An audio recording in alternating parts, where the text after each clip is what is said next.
Hello बच्चों, आज हम सीखेंगे केमिकल इक्वेशंस। प्रीवियस वीडियो के अंदर हम केमिकल रिएक्शंस को समझने का प्रयास कर चुके हैं और उसी के नेक्स्ट टॉपिक के हिसाब से अगर अपन देखें तो अब आता है केमिकल इक्वेशंस। केमिकल इक्वेशंस क्या होती हैं उनको ज़रा समझने का प्रयास करते हैं। तो केमिकल इक्वेशंस को समझने के लिए आप लोगों को ऐसे समझना रहेगा कि जब भी कोई रिएक्शन कराई जाती है तो रिएक्शन कराने में जिस जिस सब्सटेंस की रिक्वायरमेंट रहती है, पहले तो वो दो सब्सटेंस लेने हैं। वो सब्सटेंस दो भी हो सकते हैं, दो से ज़्यादा भी हो सकते हैं। सब्सटेंसेस को लेकर के जब उन्हें एक दूसरे से एडअप कराया जाता है, उन्हें एक दूसरे में मिक्स किया जाता है, तो उससे जो हमें प्रोडक्ट मिलता है यही हमारी रिएक्शन थी। ठीक है, एग्जाम्पल के लिए मैंने आपको एक्टिविटी 1.1 कराई थी, तो उसके अंदर मैंने मैग्नीशियम रिबन लिया था, उसके साथ में फिर मैंने उसे जलाया था। तो हमारे पास में जो मैग्नीशियम रिबन है वो एक अलग सब्सटेंस है। हमने जो जलाया है, जल रहा है ऑक्सीजन की हेल्प से, तो ऑक्सीजन एक अलग सब्सटेंस है। ये दोनों जब एक दूसरे के साथ में जब ये रिएक्ट हुए, यानी कि जब ऑक्सीजन की हेल्प से जब मैग्नीशियम जब जला, तो ये दोनों जब एक दूसरे के साथ में जब रिएक्ट किए, रिएक्ट होना मतलब जलना। ठीक है, तो बना क्या, प्रोडक्ट क्या मिला हमको मिला रेसिड्यू, यानी कि वाइट कलर का पाउडर। जलने के बाद में हमने आपको बताया था कि वाइट कलर का पाउडर मिलेगा, तो वो इसका क्या हो गया, प्रोडक्ट हो गया। अब यही चीज़ मान लीजिए एक साइंटिस्ट है, वो ये रिएक्शन कर रहा है। अब वो रिएक्शन अगर ये कर रहा है तो अब अगर उसने ये रिएक्शन किया है तो अब वो ये चाहेगा ना कि जो काम उन्होंने किया है इस रिएक्शन को हर व्यक्ति कर पाए प्रॉपर तरीके से, अगर वो इस फील्ड में या इस टॉपिक पर रिसर्च कर रहा है तो। और किस तरीके से ये रिएक्शन कंप्लीट होगी, किन किन चीज़ों का ध्यान रखना रहेगा, किन किन चीज़ों की दिक्कत आ सकती है, जिनको अगर ध्यान नहीं रखा तो वो सारी चीज़ें हम केमिकल इक्वेशंस में ही बता देते हैं, ताकि जब कोई अननोन व्यक्ति जिसने इस रिसर्च को कभी ना पढ़ा हो, कभी ना देखा हो, वो भी अगर इसे देखे तो वो इसको जब पढ़ने का प्रयास करे, समझने का प्रयास करे, तो उसको क्लियर क्रिस्टल समझ में आए, सारी चीज़ें पिन पॉइंट पर समझ में आए। तो इसी प्रकार से हम केमिकल इक्वेशंस को लिखते हैं या बनाते हैं।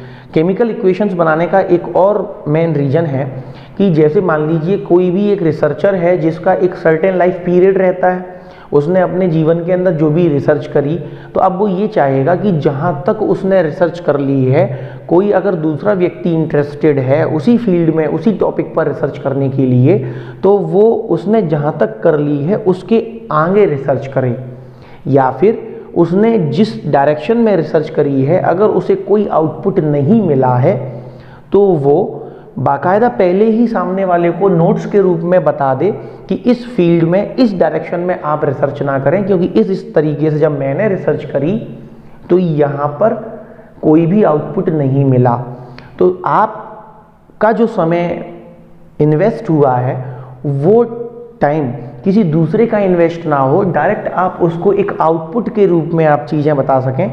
तो इसलिए हम केमिकल इक्वेशंस का यूज़ करते हैं। या फिर आप ऐसे भी समझ सकते हैं कि अब हर कोई तो रिएक्शन नहीं कर सकता, या एक वैज्ञानिक है, एक रिसर्चर है, वो अब हर किसी के घर जाकर के तो रिएक्शन करा करके बताएगा नहीं। किसी ने अगर रिसर्च करी है, किसी ने अगर कोई चीज़ अगर ढूंढी है कि इस प्रकार से अगर हम इस तरीके से रिएक्शन कराएंगे तो प्रोडक्ट हमारा ये बनेगा, और जो भी प्रोडक्ट बन रहा है वो ह्यूमन काइंड के लिए, मानवता के लिए, इन लोगों के लिए बहुत ज़्यादा फायदेमंद है। अब उसका इंडस्ट्रियल प्रोसेस कैसे किया जाए, तो इंडस्ट्री में आकर के वही वैज्ञानिक जो 200 साल पहले मर चुके हैं वो उठ करके, उनकी आत्मा आकर के वो रिएक्शन करा करके थोड़ी ना दिखाएंगे। तो वो जब अपने नोट्स जब प्रिपेयर करके गए होंगे तो उसी फॉर्मूले का यूज़ करके हमने इंडस्ट्रियल सेटअप में भी यूज़ किया होगा, ताकि प्रोडक्टिविटी हमारी मैक्सिमम से मैक्सिमम मिले, या जो भी हम प्रोडक्ट चाह रहे हैं वो हमें मिले। तो इन सभी चीज़ों को ध्यान रखते हुए हम केमिकल इक्वेशन को बनाते हैं। अब जरा ध्यान देते हैं कि केमिकल इक्वेशन क्या होती है। ध्यान दीजिए, जैसे कि आप लोगों ने पहले से देखा या समझा कि अगर हमारे पास में दो चीज़ें हैं A और B, अगर हम इन दोनों को आपस में रिएक्ट कराना चाह रहे हैं तो ये ए और बी जब ये आपस में जब ये रिएक्ट करेंगे तो रिएक्ट करने पर रिएक्ट करेंगे, इसलिए हमने इसमें एडिशन का साइन लगाया है ताकि हम ये समझा पाएँ कि ए क्या है, एक अलग सब्सटेंस है, बी क्या है, एक अलग सब्सटेंस है, और ये दोनों सब्सटेंसेस एक दूसरे में मिक्स हो रहे हैं, इंटरमिक्स हो रहे हैं, ऐड हो रहे हैं, तो उसलिए हमने इसमें एक एडिशन का साइन भी लगाया है। अब इन दोनों के रिएक्ट करने पर, ऐड होने पर बनेगा क्या, बनने के लिए जो भी बनेगा तो वो किधर बनेगा, उस साइड में बनेगा जिस डायरेक्शन में मेरे एरो की डायरेक्शन है, तो वो बनेगा मान लीजिए ये। अब ये जो बन रहा है इस केमिकल इक्वेशन में समझाने के लिए कि इन दोनों के एडिशन से हमको ये मिलता है, तो ये जो मिल रहा है वो इन दोनों के एडिशन से मिला है, तो उसको रिप्रेजेंट करने के लिए यहाँ पर एरो का डायरेक्शन लगाया जाता है जो कि हमें बताता है कि इन दोनों के मिलने से हमें ये मिलेगा, और वो हम इस एरो से, एरो के साइन से रिप्रेजेंट करते हैं। समझ में आया? इसके बाद में सर ये बताइए कि जो दो चीज़ें, दो सब्सटेंस जो ये रिएक्ट कर रहे हैं, तो इनको हम कुछ कहते भी हैं क्या? बिल्कुल कहते हैं, इनको हम कहते हैं रिएक्टेंट। क्या कहते हैं? रिएक्टेंट। और सर जो हमको इधर जो मिल रहा है इन दोनों के रिएक्ट करने से, तो ये क्या कहलाएगा हमारे लिए? इसको हम कहलाएंगे प्रोडक्ट। क्या कहलाएंगे? इसको हम प्रोडक्ट कहते हैं। सर चलो इतना तो समझ में आ गया कि ये रिएक्टेंट होता है, ये प्रोडक्ट हो गया, ठीक है। तो अब आप एक एक्चुअल हमें रिएक्शन का एग्जाम्पल लेकर के बताएं जो हमने पढ़ी हो, जो हमें पता हो, जो आपने हमें पढ़ाया हो। तो मैं कहूँगा बेटा बात तो बिल्कुल सही कह रहे हैं आप। तो आप एक काम करें, एक्टिविटी 1.1 में जो हमने किया था उसको कर लेते हैं, क्योंकि वो तो हमने करी हुई है तो इसलिए हमें पता है। तो ध्यान दें बेटा, ध्यान हो तो हमने जब मैग्नीशियम की रिबन जब ली थी, तो मैग्नीशियम की रिबन एक समझ लीजिए एक रिएक्टेंट जैसा ही है। तो हम क्या करेंगे, अब हर किसी के पास में मैग्नीशियम की रिबन लेके थोड़ी ना जाएंगे, तो उसको समझाने के लिए कि हमने ऐसा ऐसा किया था ताकि जो भी हमारे नोट्स को पढ़े तो वो इन केमिकल इक्वेशंस को पढ़ करके एनालाइज कर पाए कि एक्चुअल में इन्होंने क्या काम परफॉर्म किया होगा। ठीक है, तो मैग्नीशियम की रिबन को लिखने के लिए यहाँ पर मैग्नीशियम लिख लिया है पूरे तरीके से, उसकी स्पेल जो होती है वो हमने कंप्लीट लिखी है। फिर ऐड लगाया है, एडिशन का साइन लगाया है। क्यों? क्योंकि इस रिएक्टेंट के साथ में दूसरा रिएक्टेंट आकर के अभी रिएक्ट करेगा, और रिएक्ट जो करेगा उसको समझाने के लिए एडिशन का साइन लगाना पड़ता है। अब रिएक्ट किससे कर रहा था? सर ये तो जल रहा था, ये तो जल रहा था। यानी कि अगर सर ये जल रहा है तो जल किसकी मदद से रहा है? मैंने बताया था कोई भी चीज़ जो बर्न होती है वो ऑक्सीजन की हेल्प से जलती है। तो यहाँ पर हम लिखेंगे सर ये ऑक्सीजन कहाँ पाई जाती है? ये एयर के अंदर पाई जाती है।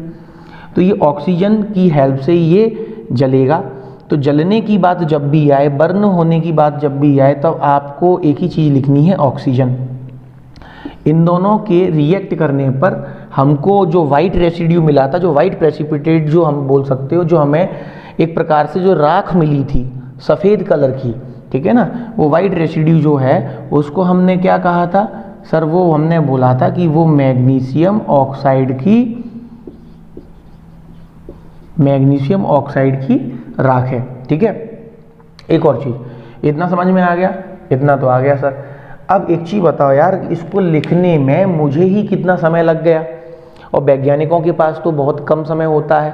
और फिर सबसे बड़ी बात बेटा, समय बहुत कीमती होता है, इसीलिए इतने बड़े बड़े रिप्रेजेंटेशन करने की ज़रूरत नहीं है। अगर हम केमिकल इक्वेशन अगर लिख रहे हैं तो केमिकल इक्वेशन को लिखने में हमेशा ये उन्होंने प्रेफरेंस दी कि कम से कम लिखें, जिससे, और ऐसा लिखें जिससे सामने वाले को पूरा का पूरा समझ में भी आए। तो आप लोगों को ध्यान होगा कि पीरियोडिक टेबल के अंदर 118 एलिमेंट्स हैं, 118 एलिमेंट अभी तक रिसर्च किए गए हैं, या कुछ इसमें से बनाए भी गए हैं, क्योंकि 94 एलिमेंट तो नेचुरली मिले हैं और 24 एलिमेंट लैबोरेटरी के अंदर बनाए गए हैं। ठीक है, अब इसके बाद में अगर आप ध्यान से देखते हैं तो आप इस चीज़ को ज़रा ध्यान दें। मैग्नीशियम के लिए वहाँ पर जो सिंबॉलिक रिप्रेजेंटेशन जो होता है, मैग्नीशियम के लिए जो सिंबॉलिक रिप्रेजेंटेशन होता है वो होता है यहाँ पर Mg। ठीक है, मैग्नीशियम के लिए जो रिप्रेजेंटेशन होता है, मैग्नीशियम के लिए जो रिप्रेजेंटेशन होता है वो होता है सिंबॉलिक रिप्रेजेंटेशन Mg। ऑक्सीजन के लिए जो रिप्रेजेंटेशन होता है वो होता है O।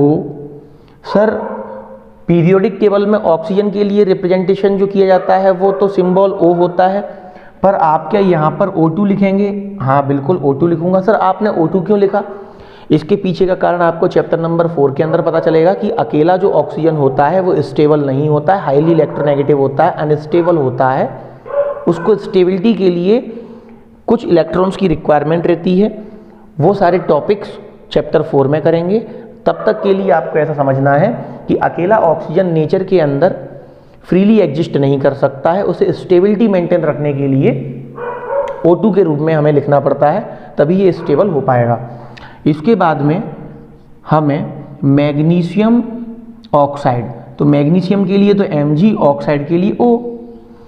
सर एक चीज़ बताइए, इस प्रकार का तो कोई भी एलिमेंट पीरियोडिक टेबल में है ही नहीं MgO नाम से। हमें पीरियोडिक टेबल के अंदर मैग्नीशियम के लिए अलग एलिमेंट मिलता है, ऑक्सीजन के लिए अलग मिलता है।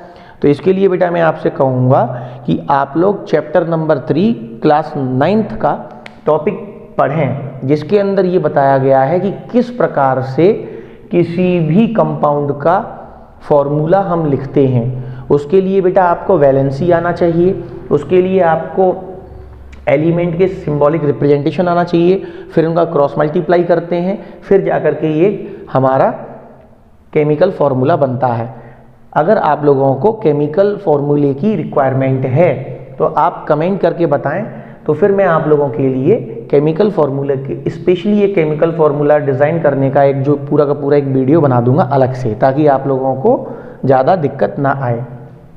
ठीक है, तो यहाँ पर हमने ये मैग्नीशियम ऑक्साइड बना लिया।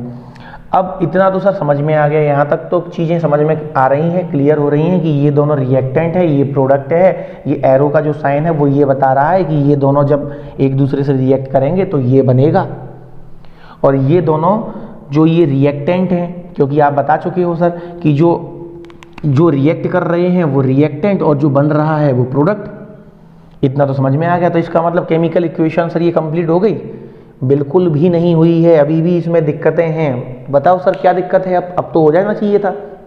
दिक्कत बेटा ये है कि अगर आप इस वक्त ध्यान से देखें तो मैग्नीशियम की जो रिबन है इसमें कहीं से भी ये नहीं बताया गया है कि ये जो मैग्नीशियम की रिबन है ये कौन सी स्टेट में है। स्टेट का मतलब ये कौन सी अवस्था में है, मतलब ये सॉलिड स्टेट में है, लिक्विड स्टेट में है, गैसियस स्टेट में है। क्योंकि कोई भी जो चीज़ होती है वो हमने तो तीनों स्टेटों में देखी हुई है। भाई बर्फ, पानी को देखा, पानी को जमा दोगे सॉलिड स्टेट में, उसको थोड़ा सा हीट कर दोगे तो लिक्विड स्टेट में, और ज़्यादा बॉईल कर दोगे तो वो गैसियस स्टेट में आ जाएगा। तो पानी तो तीनों स्टेट में रहता है। इसी प्रकार से बहुत सारे सब्सटेंस जो होते हैं वो अलग अलग स्टेट में पाए जाते हैं। ठीक है, तो हमको कैसे कंफर्म होगा कि ये कौन सी स्टेट में है? हो सकता है कि मैग्नीशियम एक मेटल है, उसको गर्म कर दिया, वो पिघल गया हो, लिक्विड स्टेट में यूज़ किया हो। पर हम हमेशा वही चीज़ें लिखेंगे एक केमिकल इक्वेशन के अंदर जो हमने प्रैक्टिकली जिस फॉर्म में हमने उस रिएक्टेंट को लिया है। तो अब सामने वाले व्यक्ति को कैसे पता चलेगा? ये तो हमको पता है क्योंकि प्रैक्टिकल हमने किया, परंतु जो पढ़ रहा है मेरे नोट्स को, जो मेरी केमिकल इक्वेशन को रीड कर रहा है, उसको तो पता ही नहीं ना। तो उसको समझाने के लिए यहाँ पर स्टेट रिप्रेजेंटेशन भी करना कंपलसरी है। अब स्टेट रिप्रेजेंटेशन करने के लिए कुछ नियम होते हैं, कुछ रूल्स हैं जिन्हें आप जरा ध्यान से देखें। अगर मान लीजिए कोई रिएक्टेंट अगर लिक्विड है तो उसके लिए हम स्मॉल l से रिप्रेजेंट करते हैं।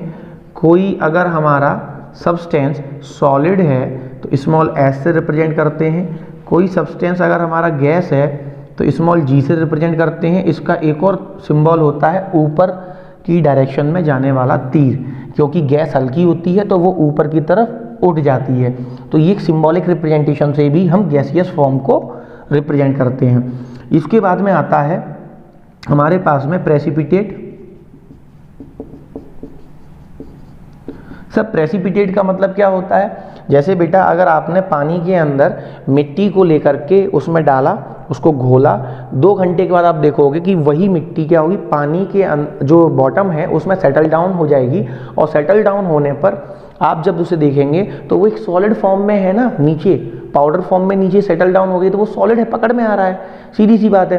तो बेटा प्रेसिपिटेट को हम या तो सॉलिड से रिप्रेजेंटेशन कर दें या फिर हम उसे उल्टे तीर नीचे की डायरेक्शन में तीर से रिप्रेजेंट करें। ये तीर का मतलब ये है कि वो सॉलिड है, भारी है, इसलिए वो नीचे की तली में जाकर के सेटल डाउन हो चुका है।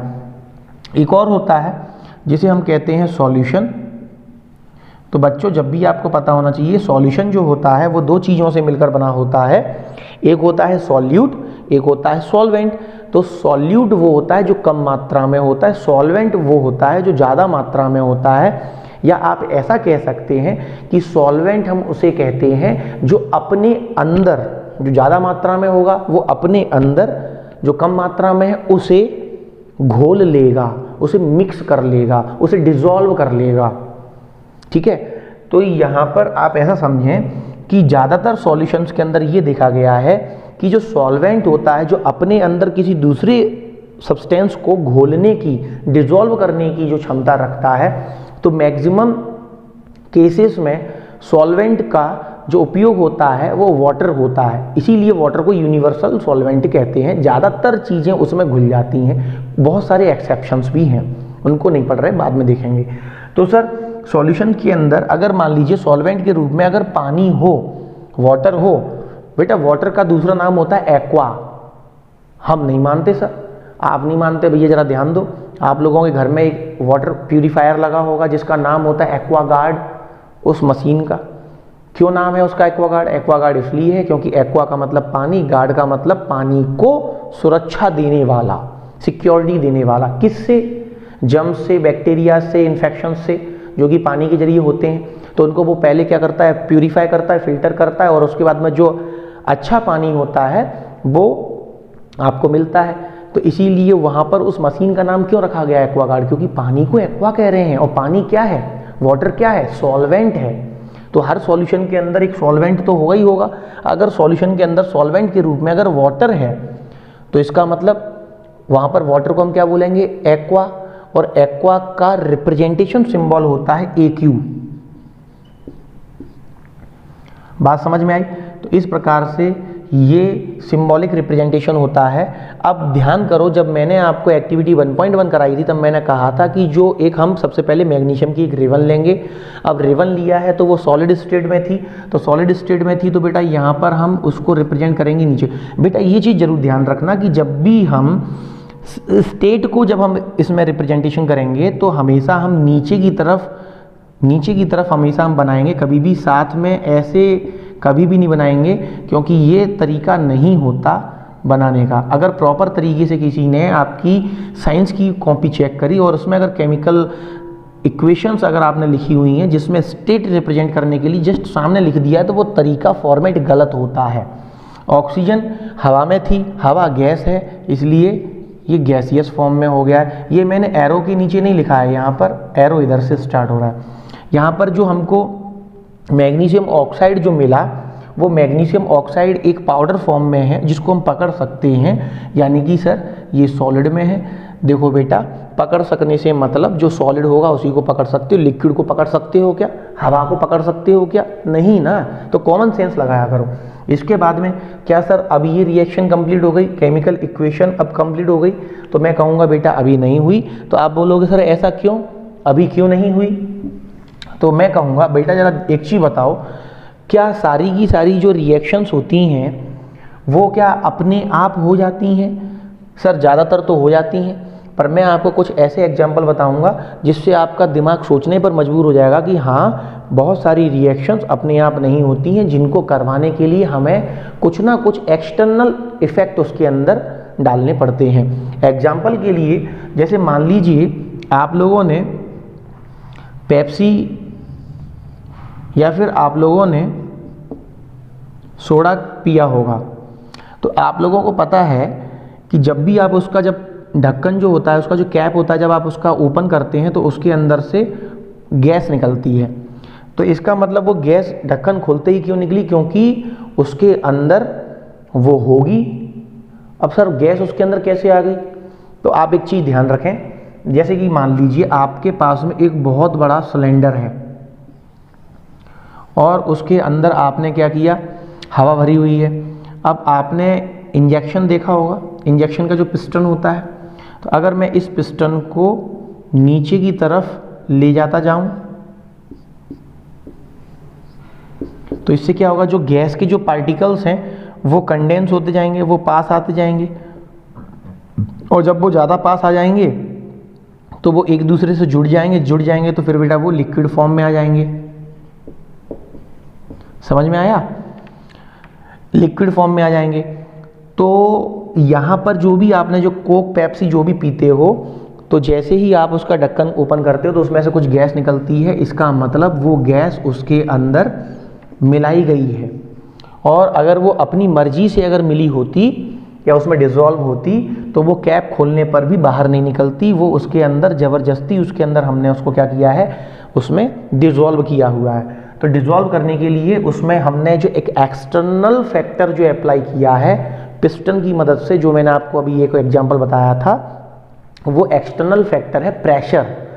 तो एक्सटर्नल फैक्टर एक कौन सा होता है, प्रेशर होता है, जिसके जरिए हम किसी भी केमिकल इक्वेशन को जो नहीं हो रही हो उसे करवाने का प्रयास कर सकते हैं प्रेशर के जरिए। ज़्यादातर रिएक्शन प्रेशर का उपयोग करने पर हो जाती हैं। दूसरा एक्सटर्नल फैक्टर है टेम्परेचर। तो आप ऐसा समझें, जैसे मैं आपको एक एग्जांपल देता हूं कि जैसे मान लीजिए कि एक आपके पास में पानी है, दूसरा सैंपल आपका चीनी है, चीनी को आपने पानी में डाला, घोल लिया, चीनी डालते जा रहे हो, घोलते जा रहे हो, डालते जा रहे हो, घोलते जा रहे हो। एक टाइम ऐसा आएगा जब चीनी उसमें घुलना बंद हो जाएगी, और जब चीनी उसके अंदर घुलना बंद हो जाएगी तब 2 चम्मच आपने और डाल दी। अब बताओ वो घुलेगी क्या? नहीं घुलेगी। अब चीनी क्या है? एक रिएक्टेंट है। पानी क्या है? वो भी एक रिएक्टेंट है। पानी कह लो, सॉल्यूशन कह लो, वो भी एक अलग से रिएक्टेंट हो गया। अब इन दोनों को एक दूसरे में घुलना चाहिए, तभी हम मानेंगे रिएक्शन हो गई। कैसे पता? देखो सर, आपने केमिकल रिएक्शन को आइडेंटिफाई करने का तरीका बताया था कि अगर कोई अपनी स्टेट चेंज कर ले तो वो क्या कहला देता है, वो क्या कहलाता है? वो कहलाता है हमारे लिए केमिकल रिएक्शन। मान लेना है, देखो मैंने पहले ही बोल दिया है, मान लेना है जो चीनी है वो अभी सॉलिड फॉर्म में है। अब अगर आप उसे घोलोगे तो फिर वो एक तरीके से डिसॉल्व हो जाएगी, लिक्विड फॉर्म में आ जाएगा, ठीक है ना। तो लिक्विड फॉर्म में आ जाएगा यानी कि उसकी स्टेट चेंज हो गई। तो क्या आप ये चीज़ बताएं, अगर उसकी स्टेट चेंज हो गई तो उसने स्टेट चेंज कर दी तो केमिकल रिएक्शन हो गई ना। तो अगर आपको ये केमिकल रिएक्शन करानी है, चीनी को इसमें डिसॉल्व करना है, तो कोई ना कोई तो तरीका करना है। अब आप एक काम करो, चम्मच लेके अपने हाथ से उसको घोलने का प्रयास करते रहो, वो घुलेगी नहीं, कितना भी प्रयास कर लो। तो सर फिर ये रिएक्शन कैसे होगी, फिर ये इसमें डिसॉल्व कैसे होगी, फिर इसकी स्टेट कैसे चेंज होगी? जब तक स्टेट चेंज नहीं होगी तब तक हमको कैसे पता चलेगा कि केमिकल रिएक्शन हो गई? और हमें केमिकल रिएक्शन करानी भी है।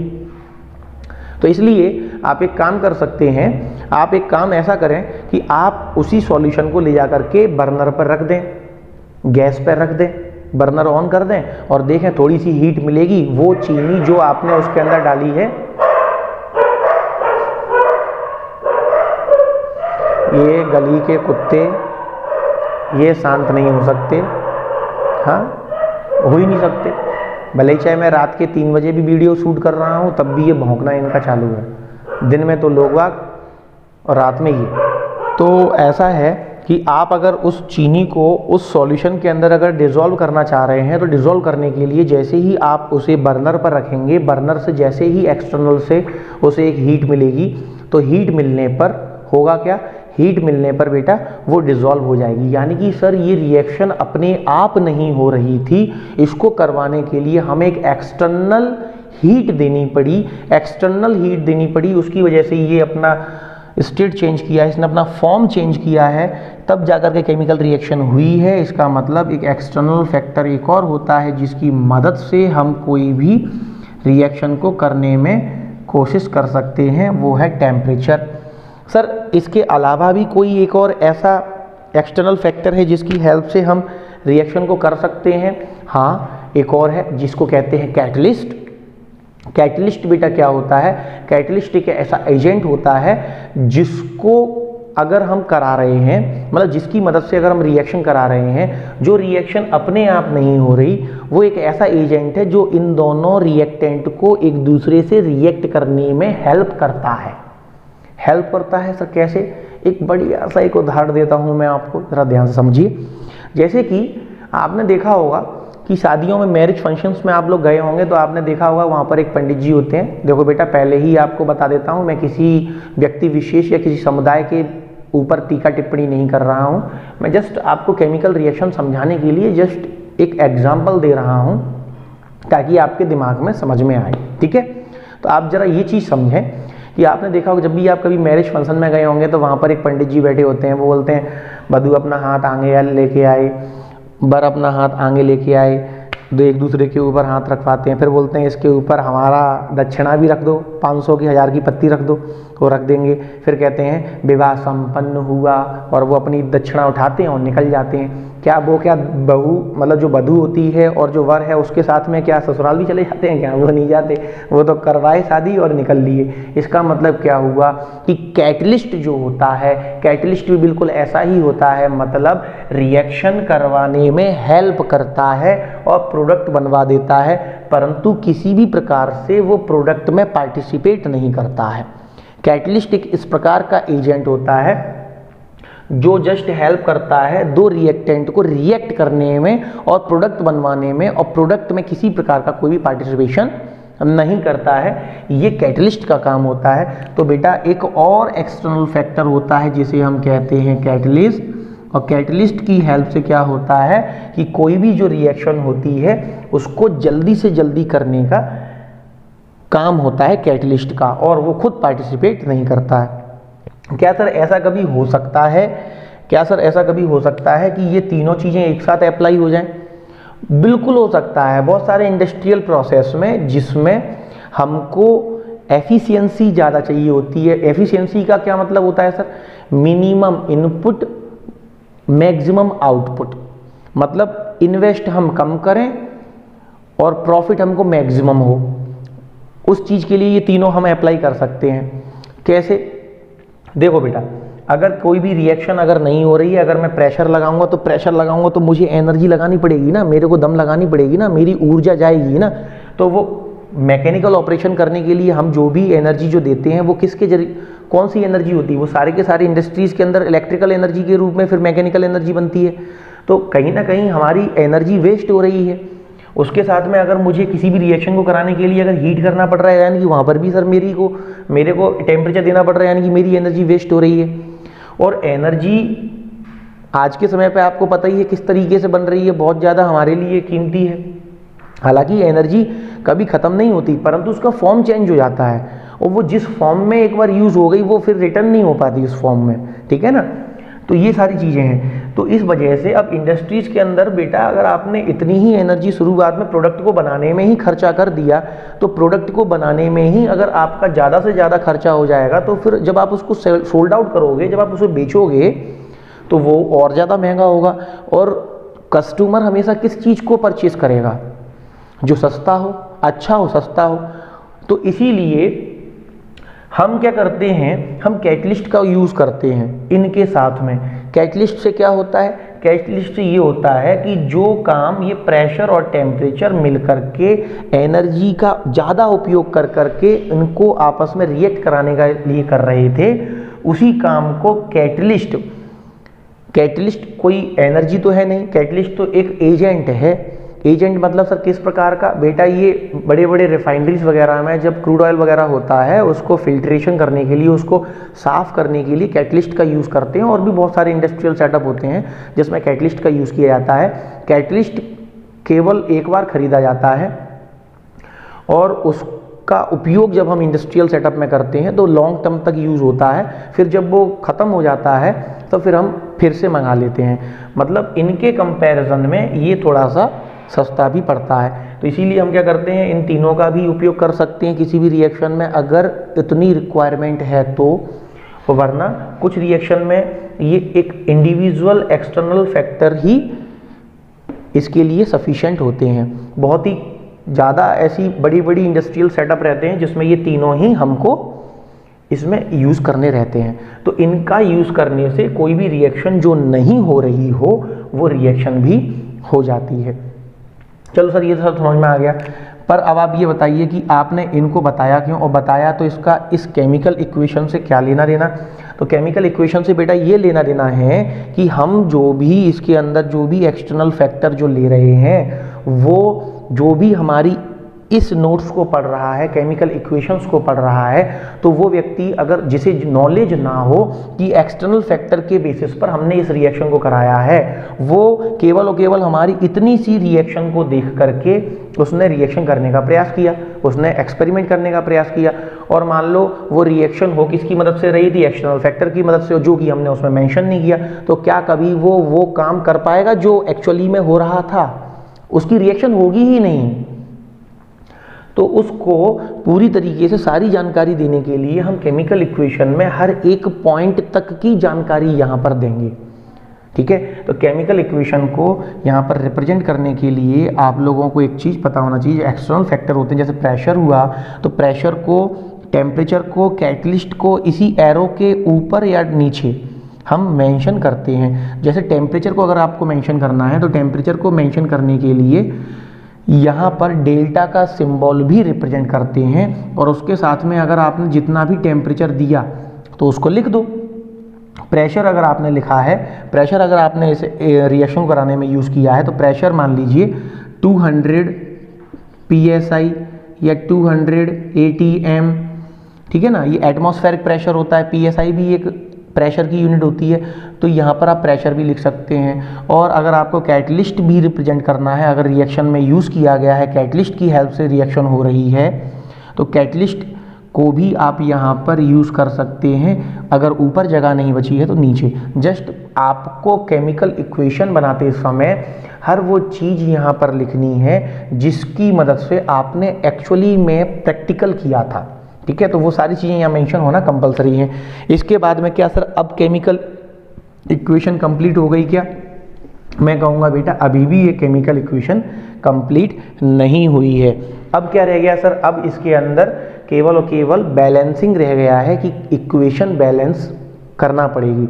सर क्यों करना पड़ेगी? तो आप एक चीज़ देखो, आपके घर वालों ने आपको कभी गेहूं पिसाने के लिए भेजा होगा, तो 50 किलो का अगर आपको गेहूं पिसाने के लिए भेजा है, तो आप लोग गेहूं घर से 50 किलो लेके गए, तो लेके भी तो 50 ही आओगे ना। पिसवाने के बाद में आटा भी तो आप 50 किलो ही लेके आओगे। तो 50 किलो जो आप लेके जा रहे हो, तो 50 किलो ही लेके आओगे। इसका मतलब ये हुआ कि ना तो आप 50 किलो लेके गए तो आप 100 किलो लेके आ जाओ, ऐसा भी नहीं हो सकता। और 50 किलो लेके गए और 40 किलो लेके आ गए, 40 kg लेके आ गए, ये भी नहीं हो सकता। ऐसा इसलिए नहीं हो सकता क्योंकि जितना हम जानते हैं, जितना हम लेके जा रहे हैं, उतना ही लेके आएंगे। यानी कि कहने का मतलब ये हुआ सर आपका कि आप मास को कंजर्व करना चाहते हैं। तो मास को कंजर्व करना चाहते हैं तो कंजर्वेशन ऑफ मास यहाँ पर अप्लाई होगा, ठीक है। तो कंजर्वेशन ऑफ मास यहाँ पर अप्लाई होगा। कंजर्वेशन ऑफ मास के बेसिस पर ही हम यहाँ पर इक्वेशन को बैलेंस करेंगे, क्योंकि जितना हमारा रिएक्टेंट होगा, जितनी मात्रा में, जितनी इसका वेट है, जितना मात्रा में हमने रिएक्टेंट यूज़ किया है, उतनी ही मात्रा में हमें प्रोडक्ट ही मिलना चाहिए। बीच में ना तो वो जो हमारा कंटेंट है, जो रिएक्टेंट है, ना तो वो डिस्ट्रॉय होगा और ना ही उसमें कुछ एक्स्ट्रा एडअप होगा, ठीक है। तो यही हमारा कौन कहलाता है? Law of conservation of mass कहलाता है कि किसी भी केमिकल इक्वेशन में, किसी भी केमिकल रिएक्शन में ना तो जो भी रिएक्टेंट है, ना तो उसमें से कोई रिड्यूस होगा और ना ही उसमें कुछ एक्स्ट्रा एडअप होगा। यही कहलाता है law of conservation of mass. और इसी चीज़ को फॉलो करते हुए हम लोग जो इसमें बैलेंस करते हैं या बैलेंसिंग करने का प्रयास करते हैं, वो इसलिए ताकि स्टेबिलिटी आ जाए, या फिर ये सब रिप्रेजेंट करने के लिए कि अब जो ये हमने केमिकल रिएक्शन का जो रिप्रेजेंटेशन केमिकल इक्वेशन के जरिए किया है, वो केमिकली बैलेंस्ड भी है, यानी कि कंजर्वेशन ऑफ मास के बेसिस पर भी वो क्या है, वो प्रॉपर तरीके से खरी उतर रही है। तो उस चीज़ को समझने के लिए आपको वेट करना पड़ेगा अगले वीडियो का। बाकी मैंने पूरी केमिकल इक्वेशन समझा दी है, केवल और केवल बैलेंसिंग रह गया है। बैलेंसिंग हम करके देखेंगे कैसे कैसे उसमें क्या क्या नियम होते हैं, वो सारी चीज़ें हम समझेंगे। आपको आज के टॉपिक में, इससे पहले के टॉपिक में किसी भी प्रकार का कोई भी डाउट अगर हो तो आप मेरे से पूछ सकते हैं। आपको पता है आपको क्या करना है, कमेंट करना है और आप पूछ सकते हैं। मैं आपका जब भी कमेंट पढ़ूंगा, आपका प्रयास करूंगा कि आपका आंसर मैं तुरंत के तुरंत दूं। तब तक के लिए टाटा बाय बाय, मिलते हैं अगले एपिसोड में।